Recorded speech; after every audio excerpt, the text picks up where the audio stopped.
Welcome to Earth in Transition, a movement, a gathering on summer solstices, and a podcast for the bright and humble hearts willing to dream a new way of being with the earth and all its inhabitants from a place of innocence, of not knowing.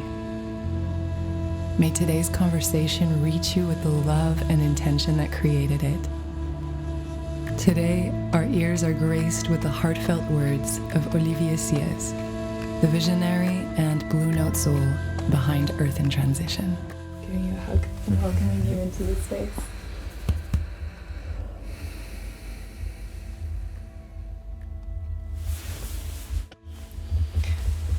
It's lovely to have this moment with you to dig a little deeper into what Earth in Transition means.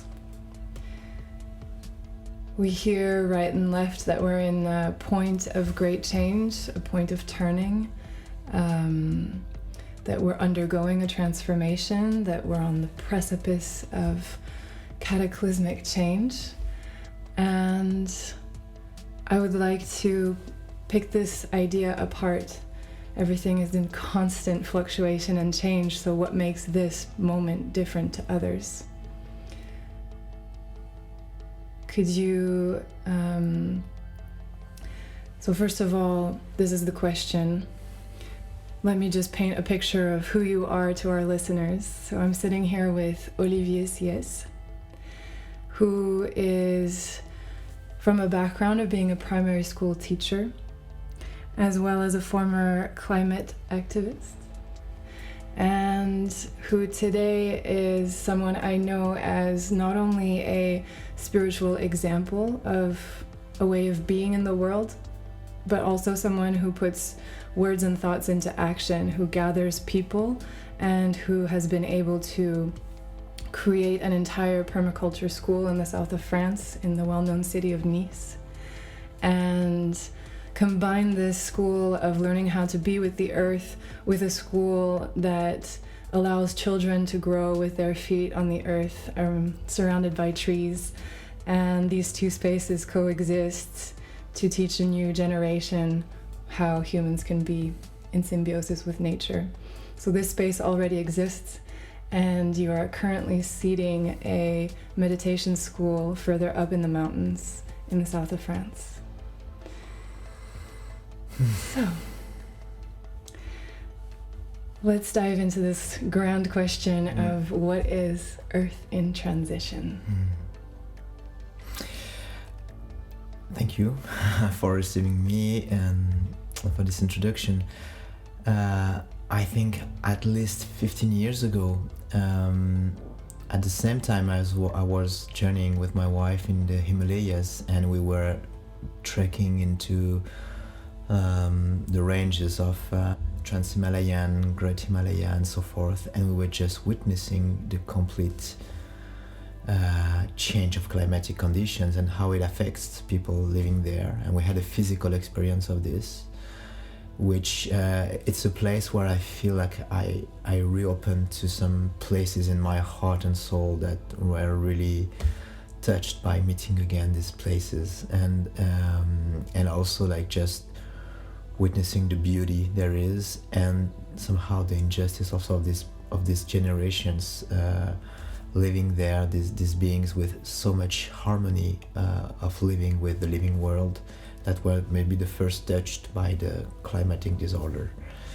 So when we went back, there was this idea of the West world has lost this sense of interdependence. Out of an extremely analytic mind, we have been able to isolate ourselves, our mind thoughts, our mind streams from this kind of interconnected web of the organic life, and to have pretty comfortable artificial lives, artificial conditions to receive life, to educate kids, to eat, to whatever. And at the same time, I can remember this movie called Baraka, who was just displaying the beauty of the earth, and at the same time also what we were doing with it. And I could sense something in me pulsing, like if earth is indeed a living and sentient organism, at one moment there will be some kind of regulation. And I think all that we can see around here, around these years that we're living, from the climate crisis to the biodiversity collapsing to the economic crisis to the geopolitical tensions, etc. All this to me feels a kind of Earth being in transition. And we're not separate from the Earth, although we have put a lot of effort into this separation and trying to dominate nature or tell nature what to do, or reengineering the DNA of plants or whatever. We are now, to me, in the process of being put at our place, which is at the same time extremely vulnerable, because yes, humanity is one kingdom among others and cannot take all the resources for itself, that we know very well.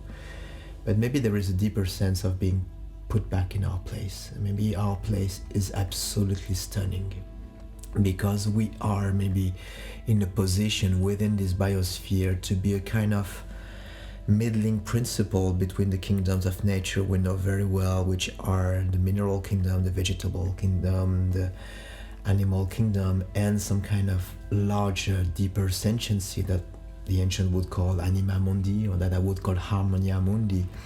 This deep harmony of the sphere, whether in the biosphere of Earth or the larger ecosystem of cosmos. So as long as we re-enter this idea of interdependence, whatever happens on Earth has cosmic significance, and whatever is the blueprint of evolution of a whole universe is, like a friend of mine would say, putting pressure through our hearts and souls into how we can live up to this here and now. So Earth in Transition feels like the remembrance of all this, and our stewarding and standing for evolution as evolution in this moment in time, and grabbing the beauty of being incarnated in this time to be steward of this change. Thank you for expressing all that. It feels like such a relief to hear someone put words on what can be deeply felt, and what is, unfortunately, unless we look for these streams of information, I feel it's lacking in our general awareness on a day-to-day basis. And the feeling I have around me is that this transition brings up a lot of anxiety, a lot of fear, a lot of need to restrict, and feel like we're going to have to take away the privileges that we're so used to. And I hear in what you're expressing so much love and so much beauty. Can we dive a little deeper into picturing or presenting the wonderful things that await if we allow what needs to crumble and decay to become the fertile, decomposing soil for these new blossoms to arrive? What is the beauty in what awaits us? I feel the beauty that awaits us is a kind of true harmony, I would say. There is one level of harmony that would be relying on a sort of bypass of the many underlying causes of all that is happening here, and this kind of recalibration we're living as a human species, as a human kingdom, and also as a biosphere. And if we have the ability, the courage, the collective love and mutual support and non-judgment and non-polarizing to go deep into these wounds, then a degree and extent of harmony is at hand that I feel would really render justice to the beauty of this planet, render justice to the infinite refinement of what's at the core of our souls. From soul to souls, there is a level of alignment, harmony, and blossoming as what we essentially are that is at hand, and words can difficultly render justice to this. And this brings us more maybe to spiritual landscapes, and there I feel is a really important switch. There shouldn't be, in my opinion, there shouldn't be any spiritual bypass, and by that I mean that of course, we can all the time say like, yeah, but all is perfect, like all these people dying in Gaza or in Ukraine, or all this situation of the biosphere, or what's happened in the ocean. It's all happening somehow, so everything is perfect as it is. Yes, somehow, but this is a sort of denial of what's the causes of this and what's our creative powers to turn this into a much greater harmony.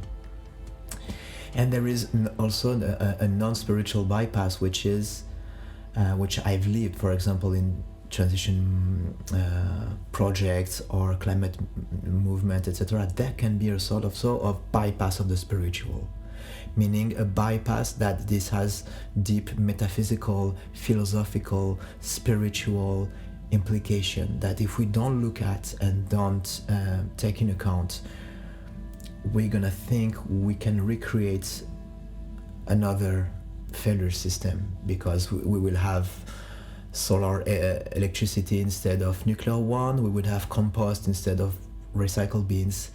But the true underlying causes evolution want us to look at won't have been looked at, and so we will begin again on a cycle of decomposing. So it feels like it's a moment to really be whole, and that means for a lot of people, including me, especially me, getting from the spiritual cloud of understanding with philosophy what's happening into really putting the hands deep down in the earth and meeting the needs of our times, and remembering this ability of this kind of council leadership that we can be. And that's sort of in transition, I feel it's a remembrance of a natural law of assembly. When birds face difficult situation with the winter coming, they just gather and they fly together in such an harmony to a new heaven. And I feel it is time for us to gather with this peculiar knot of the times and to remember this group leadership, council leadership. When we get in circle and we just feel really honestly, earnestly, deeply, we face into the dark and light of the situation. And it's not to blame ourselves, it's not to play the victims or whatever. It is just to reattune to the DNA of this planet, where we have a position that is so beautiful, where we can create with our inspiration, our intuition, our hearts, we can create heaven on earth. Heaven is not some place to be moving to from a point A to point B. It is something to be manifested here and now by the creative power, by the artist mind, by the scientific mind, by the philosopher mind, by the tender mind of human hearts. We are extraordinary parents. We are great creators. We are great storytellers. We have an extent of creative powers that is unlimited. So in this period of time, I feel it's a moment to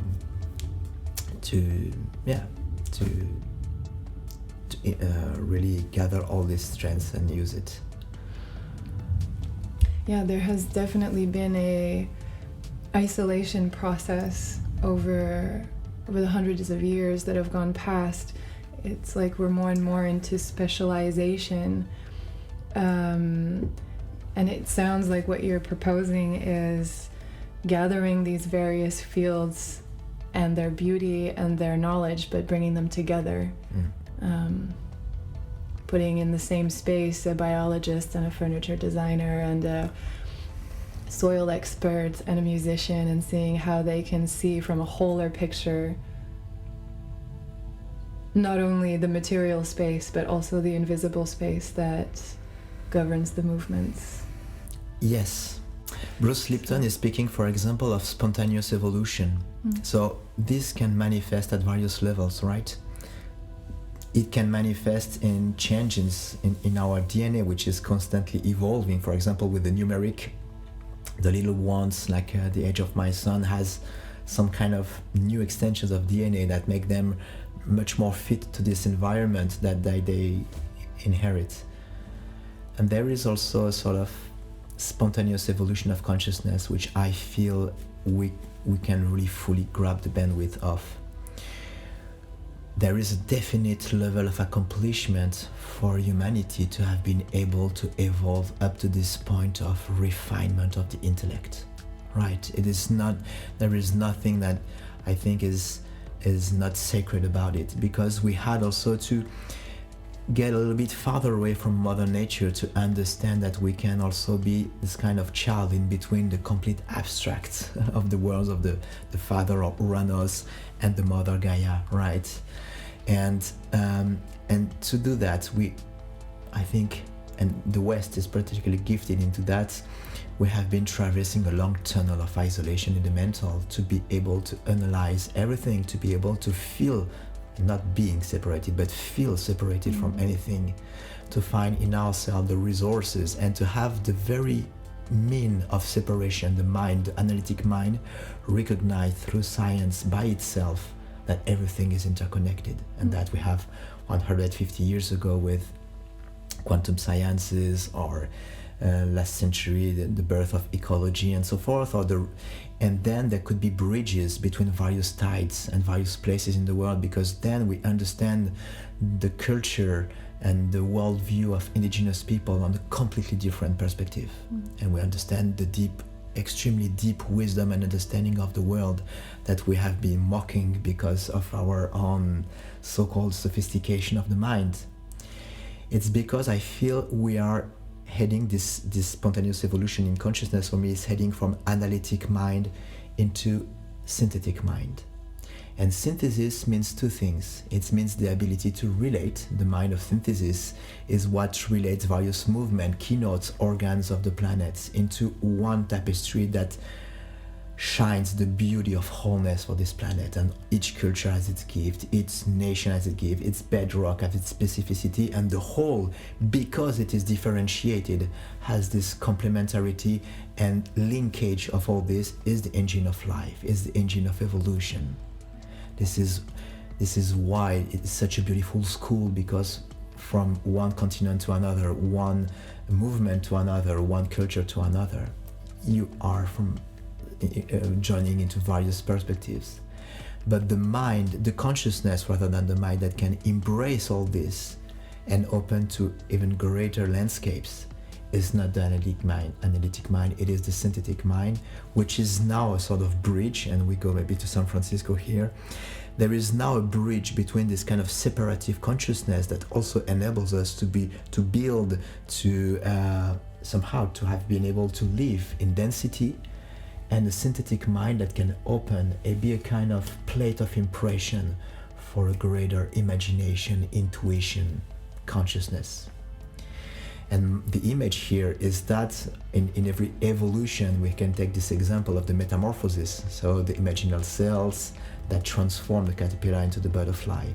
And I see a sort of butterfly, but on the vertical, like if somehow we have these bodies and we are entangled with the rest of matter, right? Mm-hmm. So when we speak about my property, my body, etc., it scientifically and philosophically it is a little bit of a nonsense, right? There is one care there. And all the copywriting going to the source of inspiration in the vastness of the universe is also a little bit limited. Like, how can a song, an idea could be copyrighted? Like, we are just playing with all these currents. But there is a place where the two funnels somehow meet, is the heart. And this is why in Earth in Transition we are particularly focused in trying to bridging heart-based leaders. It is a moment in time where this synthesis also can occur, and there is this level of at-one-ment that can occur. We are on a dense planet. I don't think the idea is to fly away from this planet, and I don't think neither the idea is to remain in our materialism, but there is a level of at-one-ment that requires the full bandwidth of our love, our interpersonal love, our love as a species for the whole of this planet, and a sort of absolute love that has no word can contain, but is just also this revelation at the core of humanity also.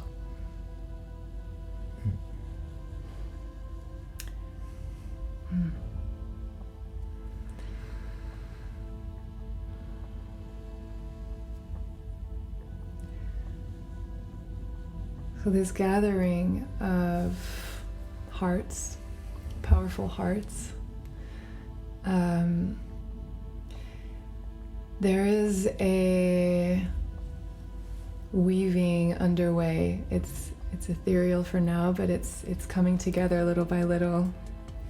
Points of matter, points of concrete evidence are forming to create a actual physical space where these hearts can meet and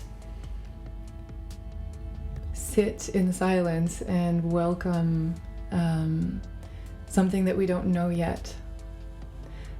So you're proposing to create this space in the coming solstice of 2025. Could you speak a little bit more about, first of all, how this is going to happen and how you see it? Can you just walk us through your mental film movie of the experience? Yeah, sure, I can. I would love to share beforehand that what you mentioned, the not knowing is extremely important. I don't remember who said that, but you can't fill a vase that's already full of water, right? So if we continue to think that we know, new stuff ain't gonna come, right? If you know, well, I have nothing left to say. But if we are willing to accept that we've arrived at a point where actually we don't know and we need help, and there our grief for what's happening in the world, our love for our coming ones can express in we don't know, and we turn to the sentiency of the whole to know. We as a humanity are gifted cooperators of evolution, where we can't continue to decide for the rest of the biosphere. We know where it has led us. And the not knowing is revered. For example, in the Himalaya, it is said like people are just laughing with this story of two monks arriving and just saying, "Oh, I know nothing, and I know even less than you." And the abbot of the Gomba was saying, "These are the two greatest masters we were waiting for." So here we have a sort of competition for knowledge, and in other places in the world they have a competition for not knowing, because it's a mark of evolution. And so we would arrive in this idea of what will be created through Earth in transition doesn't exist already, and we don't know, and we have no strategy. And there is no agenda. We don't want to arrive and having the assembly confirm our view that we need to have this kind of view around carbon sequestration, of education, or whatever. Even all of this classification belongs to another world. So we don't want it. We don't want the boxes that the previous civilization lives in and has created to be what could inform a new civilization. It would be like Rob says, going from pizza to pizza with olives, but it's still pizza. So we want a more radical reinvention, and so we will try to create the conditions for this reinvention. Something that is a creative act. And for creation to happen, we need various elements. We need the beauty of the earth. So we need the beauty of the North California, the beauty of Mount Shasta, the beauty of this pretty void lands, which imply a lot of reverence for nature, etc., between Shasta and Salt Lake City. We want also to go towards what the native communities feel it's the heart of the Turtle Island. It's the Black Hills, which is so sacred mountain range, where we have the second co-creation, and we will add also in Colorado and Estes Park, where there are so beautiful mountains. So we need the beauty of earth landscapes to remember our place, to remember poetry, to remember beauty. Beauty is the most fundamental element, I think, in this. We need another celebration, right? If we are really arriving with some kind of, okay, so how could we survive? Resilience is part of the whole. Yes, resilience is needed, but it's the striving for blossoming and the striving for expressing our fullest amount of aliveness that is required here and now. And we need our laughter, we need our joy, we need a little bit of our craziness, we need all that we are, right? And so we will create also this. And we need sort of light structure, asking the right questions and having somehow spaces and times dedicated for the encounter. What happens when two elders encounter? What happens when two young people coming from various movements happens? Is beautiful. It creates something that is completely different. So not only are we gonna hold two moments of co-creations, one in North California for the 11th and 12th of June, so in Wisdom Sanctuary, which is close to Nevada City, and one larger co-creation in the Black Hills Range for 100 people. These will be two keynotes of the gathering, but the whole journey will be a gathering. So we will leave from San Francisco, go to the Nevadas, then have time with Manchester, time in Salt Lake City, another co-creation in the Black Hills, and in Denver. And the whole of this will be filmed, because I feel we need to reinvent the way we create. For now, what I've been experiencing in all the places I have been was a lot this kind of sequential or linear design or co-creation. I create something, I hand it to you, you put a little bit of your comments on it and return to me, we had the third person, etc. It is really slow and it is not co-creative. So our souls don't really have a moment in time and the energy and the container and the intent to really merge and create something beyond. When our consciousness come together, they have the ability to receive something that is even beyond, right? So the idea, like we said, is like to dream with the earth. And the indigenous people know how to do this for ages. We as humanity have learned to do this for ages. When the first Homo sapiens was looking at the skies, at the night skies, what was he thinking? It was something unbelievable. So we need these co-creative technologies to create a new way for cooperation, because this is at the base, this linkage is at the base of any project. If we change this, I let you imagine everything changes in cascade, not because of a recipe or something to follow or some inspiring concept, but because the very place and very perspective where we are creating from has changed. And like Einstein was saying, we cannot reinvent, regenerate, or solve this civilizational problem we have with the same system thinking, with the same mind stream and perspective. So I feel it's really important that we come with this co-creation tool. So land journey and remembering our connection to the earth, a loveful constellation of beings connected from heart to heart, the beauty and intensity of the times, our will to stand as evolution with all our hopes and grief and so forth and all our love. This will be the main ingredients. So yeah, that's the program. It sounds like a beautiful invitation, and it's going to magnetize all those who are ready to exist from a new point of reference, as you say. And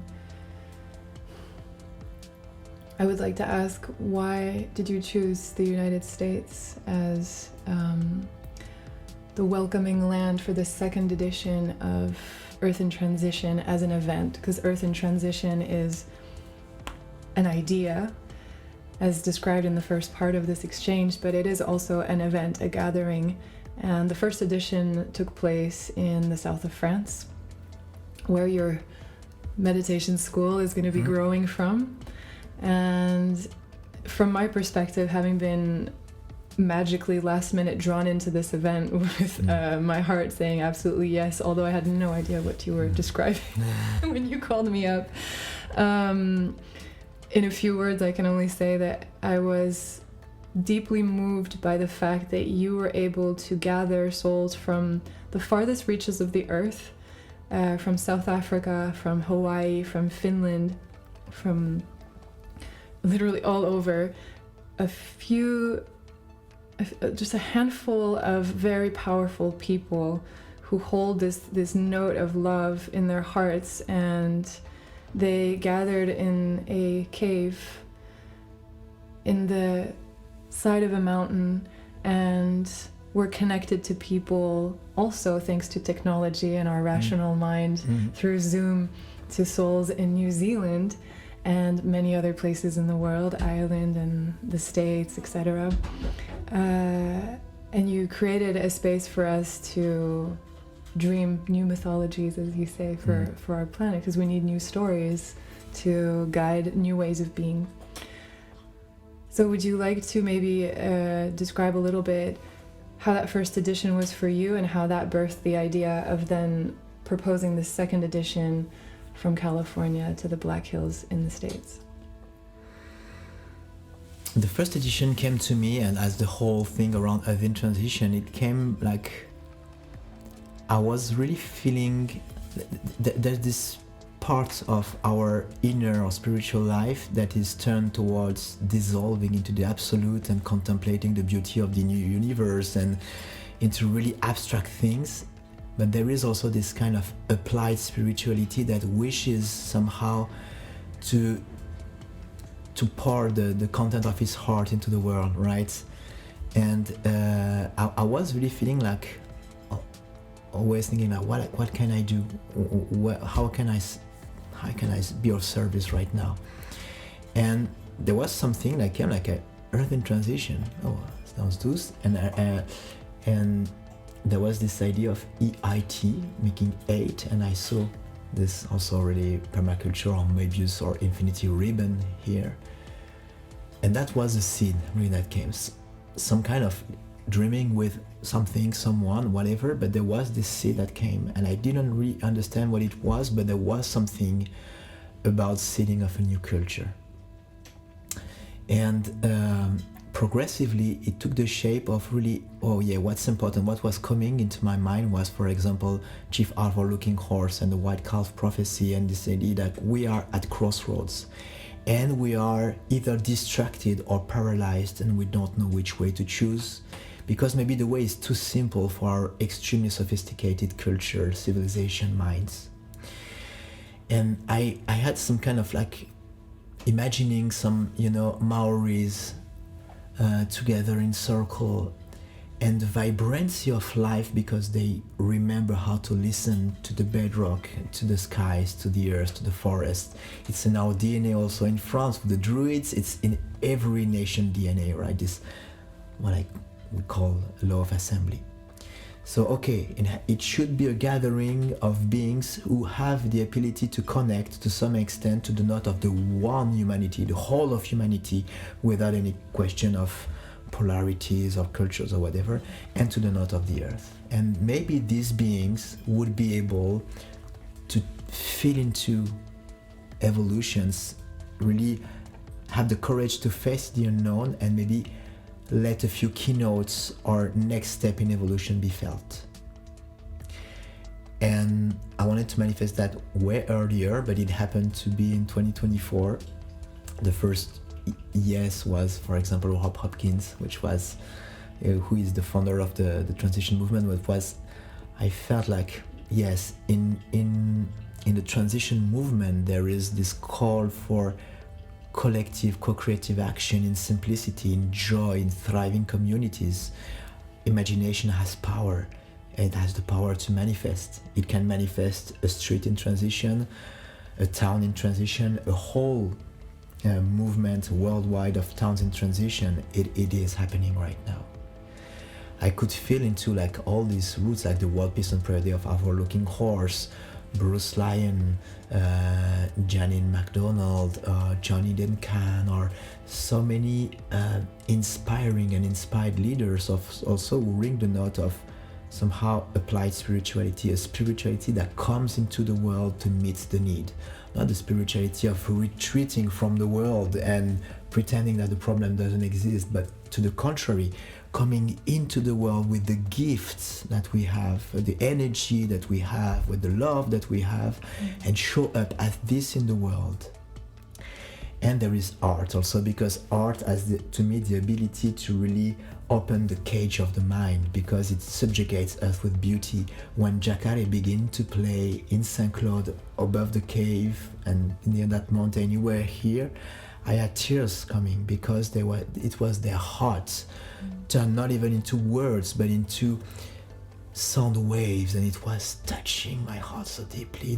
This moment had a beauty and a majesty that no other approach can reach, neither science, neither words, neither way. So it felt like, yeah, and we had the chance to have Moz also sending this tremendous set from Guatemala, and so I feel like, oh yeah, there are tides that need to remember their oneness, because maybe the amplitude of the situation requires that it's not beings that come together, but actually movements that come together. And this is the sort of momentum that can really launch a regeneration. Or like I was sharing Jonathan Herrich, co-founder of also Within Transition from America, and then we go to America. It's certainly a moment for a soul revolution, because there are extremely powerful powers we see in the world right now around status quo, and the will to maintain the status quo by any means, including the most ugliest violence. And there is, facing that, we can also really go into a kind of really tabula rasa and something that is really extreme violence in front of this, and we will have extreme conflict.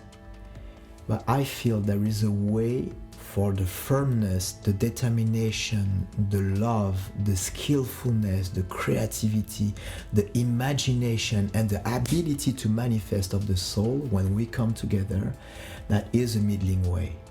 And I think this coming revolution is led from the heart, is led through the heart. It's a network of hearts that has the ability to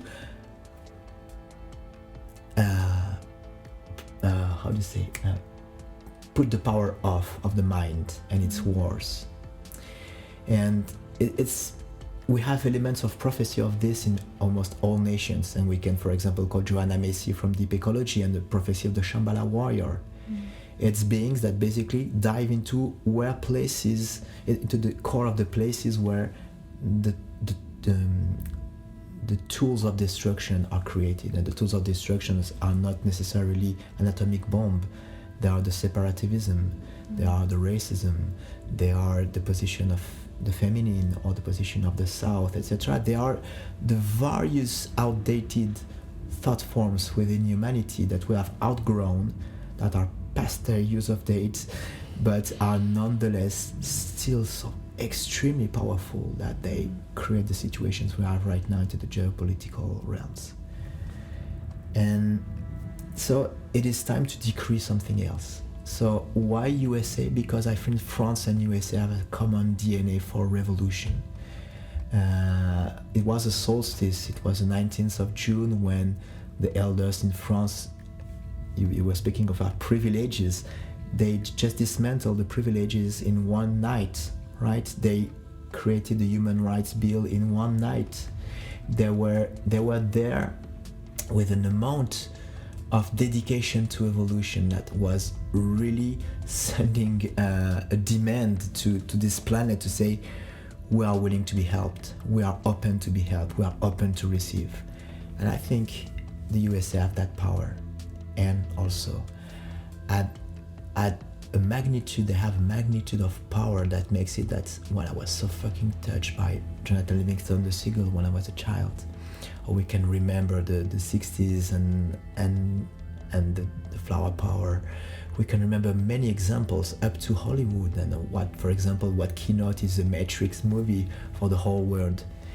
There is an ability for direction, an ability for the will to good, a determination, a note of love and freedom that is there in this nation's DNA, and I feel is exactly resonating to the note of Earth in Transition. So Earth in Transition has birthed from this co-creation with an American brother, Jonathan Helrich, and we began in France, but it's just like I feel it's only natural that we go to the USA this year, because it's the perfect cradle for a soul revolution. A revolution that has no us and them, because it will always seek the triple victory of what's the sparkle of truth in that perspective, in the common good, and let's merge them. And co-creation is the art of merger.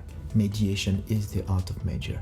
And when it happened in such times with such an intention, I believe we can somehow open to download the template of a common culture and civilization that's worth all the love and effort we're gonna put in it.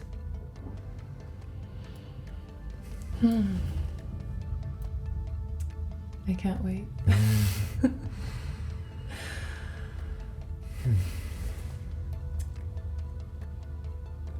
Okay, I have one more question, and for the listeners or viewers that do not know or aren't familiar with all the names that have been cited in this conversation, there will be links to all these people and movements that they lead and birth into the world in the comments or in the description of the video or audio. One last question would be, could you just, in remembering the future, open a tiny little window onto a moment of this gathering and just share what I know you've already pictured? Yeah. Take us there. So we're in the Wisdom Sanctuary near Nevada City. It's night. We are on the 11th of June, and there is a beautiful sky with a bright moon. And we are around a fire, quite a big fire, in a clearing surrounded by beautiful trees. And we are in silence. And there are little sparkles of the fire spiraling up, and the noise, the cracks of the wood burning. And no one speaks, because the silence is so thick that you could cut it with a knife, as we say. And it feels like we are all breathing and receiving as one. And at times I have the will with my big French mouth to utter a word, but I manage to hold. And it feels like I continue to hold, and more is coming.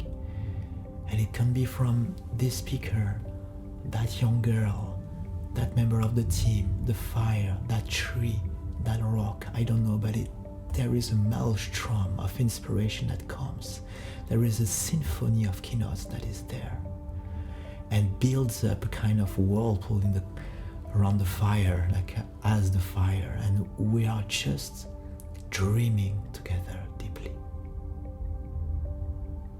After a moment, the kind of soul storm decreases, and there is Jonathan that takes a guitar and he begins to play a song called The Soul of the World.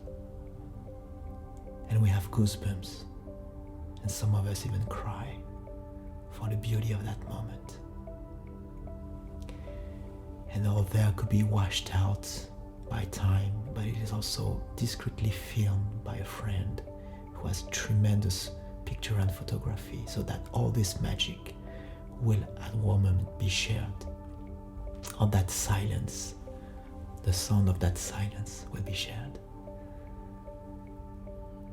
And after a while, there is a little girl takes the courage to speak, and just 3-4 sentences that are so vibrant.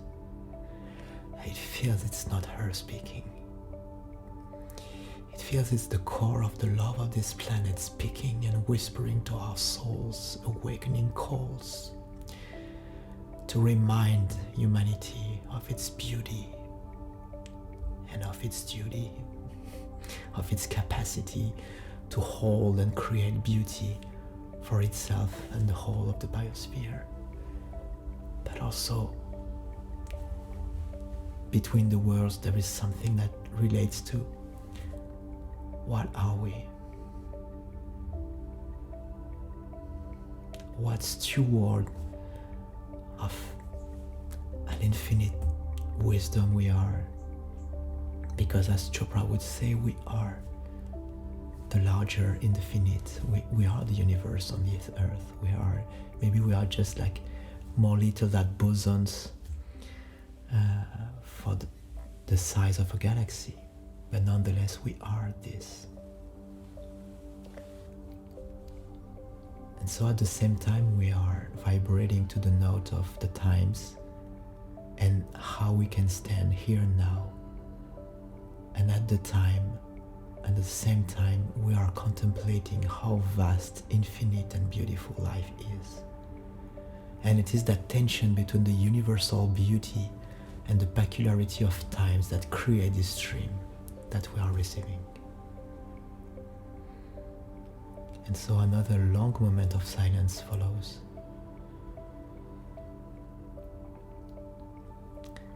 And then we just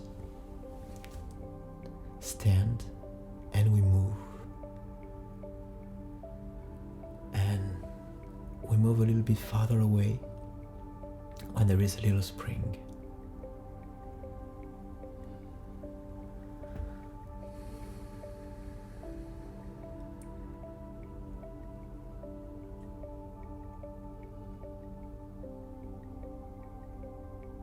Some of us just contemplate the stream flowing from the spring. A few of us just go in the woods and begin to talk. But we know that they have been filled with what it needed to be. And what needed to be experienced, lived, eventually sounded, has been.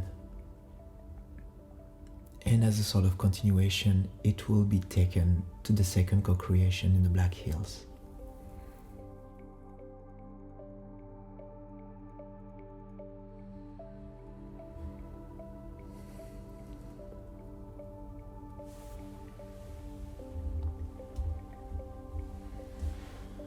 And I would love to share maybe another souvenir, which is from the second co-creation, because sorry, that was my cat offering a sigh of pure happiness as he lays next to us. Yeah, because out of that point of reference, out of that inspiration, and I say point of reference is when you feel into that little girl that spoke, or that elder that spoke, you just feel he doesn't speak from any agenda, any personality, and where he or she is as basically is the distance from one civilization to another. And this would be the reference point for 100 people to start from this reference point. But also don't forget matter. And don't forget that we will be the user, we and the coming generation will be the user of the coming civilization. And ecosystemic design, permaculture and so forth, they remember that the user-based design is the most efficient. So this is also when I remember in the beginning of the podcast, I said like we are put back into our place And this place is tremendously beautiful because the sentiency of this planet is willing to co-create with us despite all that happened, all that we did and are, etc. She sees through all these masks and say, would you create the next civilization around this point of reference and with these keynotes and with this level of maturity that you are awakening to? If we could be this kind of awakening of the earth through the human kingdom, how would life look like? Where would we live?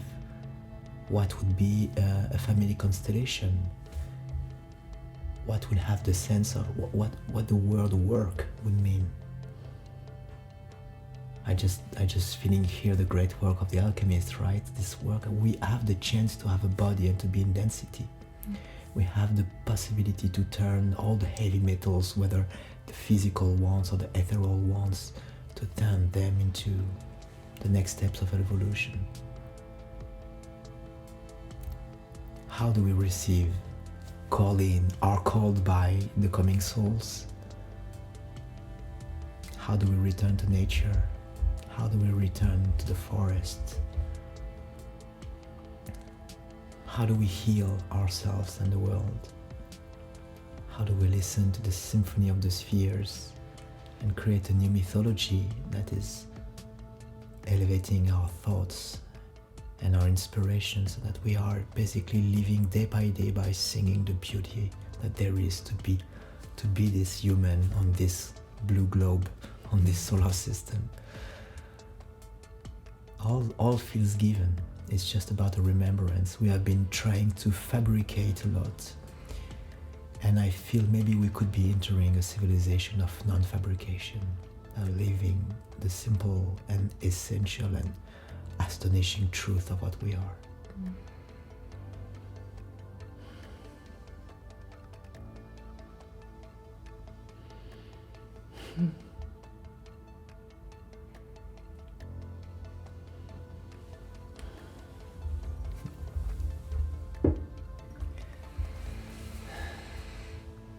Take a short moment and just sit with that in silence.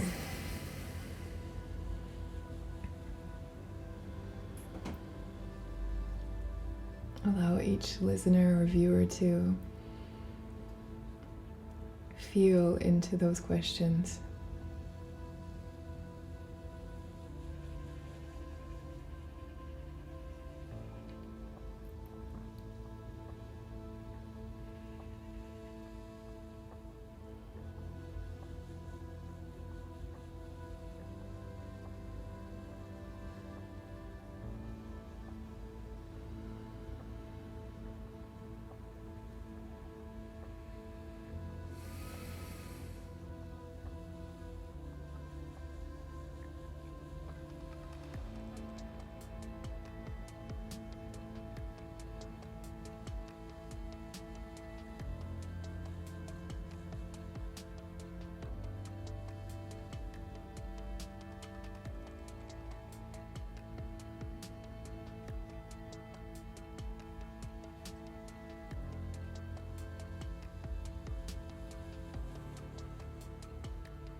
Thank you, Olivier. Thank you.